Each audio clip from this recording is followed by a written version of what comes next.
Avis vascular centre మన దేశంలోనే the best varicose vein hospital. Welcome to iDream news. This is Pavan. So ఈరోజు 31st నైట్కి అయితే అంటే కొంచెం న్యూ ఇయర్ సెలబ్రేషన్స్ వేడుకల్లో యువత కావచ్చు, పబ్లిక్ కావచ్చు, కొంచెం ఎక్కువగా పార్టిసిపేట్ చేస్తూ ఉంటారు. కానీ పార్టిసిపేట్ చేయడంలో తప్పులేదు, కానీ కొంచెం న్యూసెన్స్ క్రియేట్ చేసే విధంగా డ్రంక్ అండ్ డ్రైవ్ చేసి తాగి ఇష్టం వచ్చినట్టు బండ్లు నడిపి వాళ్ళతో పాటు ఎదుటి వాళ్ళకి కూడా ప్రమాదం కలిగించే వ్యక్తుల పైన కొన్ని స్ట్రిక్ట్ రూల్స్ అయితే రావడం జరిగింది. సో దానికి సంబంధించి మన ట్రాఫిక్ పోలీస్ వాళ్ళు, డిపార్ట్మెంట్ వాళ్ళు ఎలాంటి ఇన్సిడెంట్లు జరగకుండా ప్రికాషన్స్ ఎలా ఉన్నాయి, రూల్స్ ఎలా ఉన్నాయి, ఎన్ని చోట్ల డ్రంక్ అండ్ డ్రైవ్ డీడీలు పెట్టారు, ఇట్లాంటివి అన్నిటిపైన పనిష్మెంట్లు ఎలా ఉంటాయి, దానికి సంబంధించిన ఒక అవేర్నెస్ వీడియో కోసం అయితే ఇది మీకు చేయడం జరుగుతుంది. సో ప్రస్తుతం మనతో సిఐ సంజీవ్ సార్ ఉన్నారు. పంజాగుట్ట అలీ తెలుసుకున్నాము సార్ని. Sir hi sir. హాయ్ అండి. ముందుగా ఐడ్రీమ్ న్యూస్ ప్రేక్షకులందరికీ నూతన సంవత్సర శుభాకాంక్షలు. Thank you so much sir. ఇప్పుడు ముఖ్యంగా 31st నైట్ అంటే మీకు తెలియదు ఏం కాదు సార్, చాలా మంది విపరీతంగా డ్రంక్ అండ్ డ్రైవ్ చేసుకుంటూ ఇష్టం వచ్చినట్టు తిరుగుతూ ఉంటారు. సో వాళ్ళకి సంబంధించి ఎలాంటి చర్యలు ఉంటాయి, అవేర్నెస్ కోసం మీరేం చెప్పదలుచుకున్నారు సార్? మనం యాక్చువల్లీ నూతన సంవత్సరం అంటే మనం ప్రత్యేకంగా ఈ డ్రంక్ అండ్ డ్రైవ్ ని మధ్యలో దాన్ని దృష్టిలో పెట్టుకొని ఈ రోజు అర్ధరాత్రి మనకు సాయంత్రం 7 గంటల నుంచే మొత్తం హైదరాబాద్ సిటీ మొత్తంలో మన సిపి సార్ సజ్జన సార్ గారి ఆధ్వర్యంలో ఒక 100కు పైగా డీడీ ఏర్పాటు చేసే టీంలని ఏర్పాటు చేయడం జరిగింది. వివిధమైన ఇంపార్టెంట్ జంక్షన్లలో వాళ్ళు రెగ్యులర్ గా ఈ రోజే కాకుండా దీన్ని కంట్రోల్ చేసే ఉద్దేశంతో, పబ్లిక్ లోపల అవగాహన కల్పించాలన్న ఉద్దేశంతో, ఎవరు డీడీ తాగేసి బండ్లు నడపకూడదనే ఉద్దేశంతో ఒక ఈ నెల 24వ తేదీ నుంచి దీన్ని మనం అమలు చేయడం జరుగుతుంది.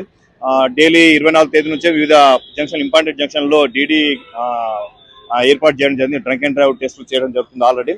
దానిలో భాగంగానే ఈ రోజు December 31st ని పురస్కరించుకొని ఎక్కువ మంది ఇట్లా చేసి డ్రంక్ చేసేసి డ్రైవ్ చేయడానికి అవకాశం ఎక్కువగా ఉన్నందువల్ల ఈరోజు సాయంత్రం 7 గంటల నుంచే మన తెల్లవారుజామున 3 గంటల వరకు కూడా 100కు పైగా ప్రాంతాలలో, ముఖ్యమైన జంక్షన్లలో మన సిపిసార్ ఆధ్వర్యంలో, జాయింట్ సిపిసార్ గారి ఆధ్వర్యంలో డీడీ కండక్ట్ చేయడం జరుగుతుంది. సార్ ఇప్పుడు దొరికిన తర్వాత మాకు వీళ్ళు తెలుసు వాళ్ళు తెలుసు అని బిగ్ షాట్స్ పేర్లు చెప్పుకొని అంటే చేస్తూ ఉంటారు కొంతమంది. మరికొంతమంది స్టంట్ల కోసం యువత మెయిన్ బైక్ల మీద ముందు టైర్ లేపుకొని వెళ్ళిపోవడము, రేసింగ్లు పెట్టుకోవడం, ముఖ్యంగా రేసింగ్లు పెట్టుకుంటుంటారు. సో వాళ్ళకి పనిష్మెంట్స్ ఎలా ఉంటాయి, లీగల్గా ఎలా ప్రొసీడ్ అవుతారు సార్? రెగ్యులర్ కంటే ఇప్పుడు తీసుకునే చర్యలు ఏమైనా ఎక్కువగా ఉంటాయా, లేదా రెగ్యులర్గా ఎలా శిక్షలు ఉంటాయా అలానే ఉంటాయా? యాక్చువల్లీ మీరు అంటున్నట్టు వాళ్ళు తెలుసు వీళ్ళు తెలుసు అని అట్లాంటిది పరిగణలోకి తీసుకోము. అది మనం చట్టం ముందు అందరూ సమానమే. ఒక్కసారి ఒక మనిషి తాగి వచ్చేసి అతని నోట్లో మనం బ్రీత్ అనలైజర్ పెట్టేసిన తర్వాత సమ్ రీడింగ్ వచ్చిందంటే ఆటోమేటిక్గా అతని మీద కేసు మనం పడినట్టుగానే మనం పరిగణించుకోవాలి. ఒక 30 మనకు దాన్ని పరిగణ ఒక 35 mgని మనం పరిగణలోకి తీసుకుంటాం. 35 mg కంటే మనకు ఎక్కువ వచ్చిందంటే ముమ్మాటికి అతని మీద కేసు రిజిస్టర్ డీడీ కేసు చలాన్ని క్రియేట్ చేయడం జరుగుతుంది. అట్లాంటప్పుడు అతని మీద ఎవరు ఏం లీవ్ చెప్పినా 0 టాలరెన్స్, ఎట్టి పరిస్థితుల్లో కూడా అతన్ని ఉపేక్షించే పరిస్థితి ఉండదు. ఖచ్చితంగా అతని పైన డీడీ కేసు రిజిస్ట్రేషన్ జరుగుతుంది. అందరితో పాటు వాళ్ళకు కూడా కేసులు ఉంటాయి. మాకు వాళ్ళు తెలుసు వీళ్ళు తెలుసు అంటే 0 టాలరెన్స్, అటు ఎట్టి పరిస్థితుల్లో ఎవరిని కూడా మేము ఉపేక్షించేది లేదు. ముందు టైర్ లేపి వెళ్ళిపోతుంటారు, రోడ్ల మీద రేసింగ్లు పెట్టుకుంటుంటారు మోస్ట్లీ. సో వాళ్ళకి ఎలాంటి చెప్తాను సార్? అది అట్లాంటి వాళ్ళకు దాన్ని మనం డేంజరస్ డ్రైవింగ్ కిందగా తీసుకుంటాము. అంటే వాళ్ళు చేసే ఆ డ్రైవింగ్ చేయడం వల్ల వాళ్ళ ప్రాణాలకే కాకుండా వాళ్ళు చేసే ఆ స్టంట్స్ వల్ల ఇతరులకు రోడ్డు మీద వెళ్ళే ఆ కామన్ కమ్యూటర్స్ కి, ఆ ఇన్నోసెంట్ పర్సన్స్ కి కూడా ప్రమాదం జరిగే అవకాశం ఉన్నందువల్ల వీళ్ళని ఒకవేళ తప్పించుకొని పారిపోయినా, మా నుంచి ఆ క్షణాన్ని తప్పించుకొని వెళ్ళిపోయినా సరే మేము సీసీ కెమెరాల ద్వారా అయినా సరే వాళ్ళని ట్రేస్ చేసేసి వాళ్ళ మీద కేసు చేయడం జరుగుతుంది. వాళ్ళ మీద ఛార్జ్ షీట్ వేసి కోర్టుకు సబ్మిట్ చేయడం జరుగుతుంది. వాళ్ళ వెహికల్ ని కూడా డిటైన్ చేయడం జరుగుతుంది. ఫ్లైఓవర్లు కూడా అంటే బంద్ చేస్తున్నా అంటున్నారు కదా సార్, ఏ టైంకి నుంచి స్టార్ట్ అవుతుంది, మోస్ట్లీ ఎక్కడ చేసే అవకాశం ఉంది? ఫ్లైఓవర్లు అన్ని కూడా మనకు ఈ రోజు అర్ధరాత్రి దాటిన తర్వాత గ్రావిటీని బట్టి అప్పుడున్న సిచ్యువేషన్స్ బట్టి మనము బంద్ చేయడం జరుగుతుందంట. సిచ్యువేషన్ బట్టేసి అవసరం లేదనుకుంటే అవసరం ఉందా లేదా అని బట్టేసి మన పై నుంచి ఆర్డర్స్ రావడం జరుగుతుంది. ఆ ఆర్డర్స్ ప్రకారం మనము దానిపైన ఖచ్చితంగా దానిపైన ఆ హద్దులు అయితే ఖచ్చితంగా ఉంటాయి, కంట్రోల్ అయితే ఉంటాయి. ప్రతి ఫ్లైఓవర్ పైన కంట్రోల్లో తీసుకుంటాం మేము.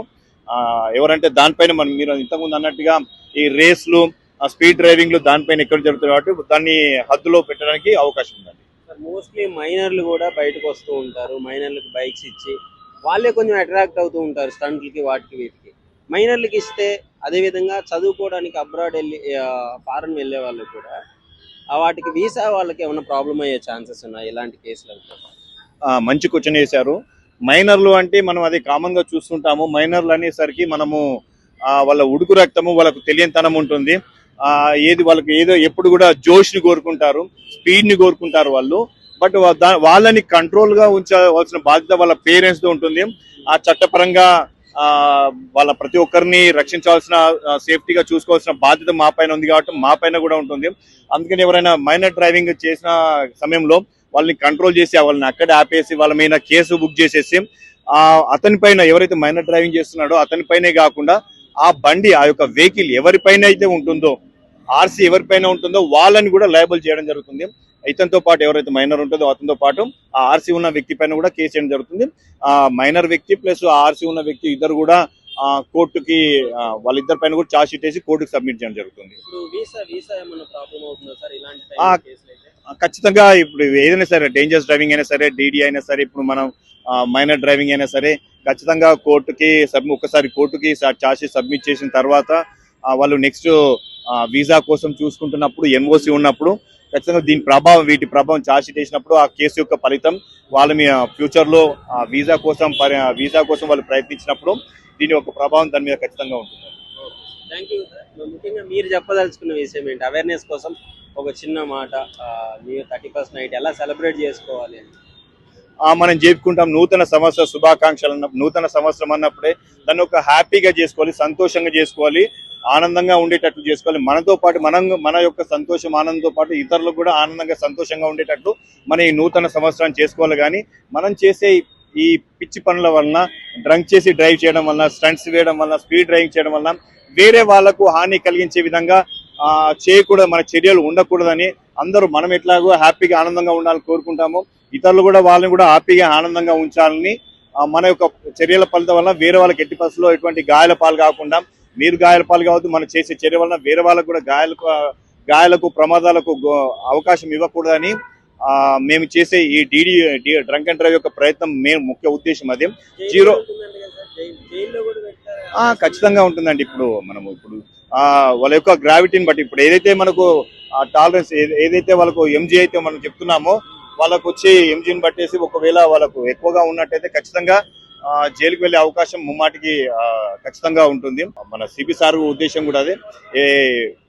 నూతన సంవత్సరం నాడు జైలు పాల్కోకుండా అందరూ హ్యాపీగా ఉండాలి, డ్రంక్ చేసి డ్రైవ్ చేయకూడదనే మా యొక్క అందరి పోలీసు యొక్క ఉద్దేశం. 35 ఎంజీ అని ఉంటుంది. ఆ 35 ఎంజీ కంటే తక్కువ వచ్చిన వాళ్ళకు ఏముండదు. 35 ఎంజీ కంటే ఎక్కువ వచ్చిన సందర్భంలో ఖచ్చితంగా వాళ్ళ మీద చలాన్ క్రియేట్ చేసి వాళ్ళ మీద కేసు రిజిస్టర్ జరుగుతుంది.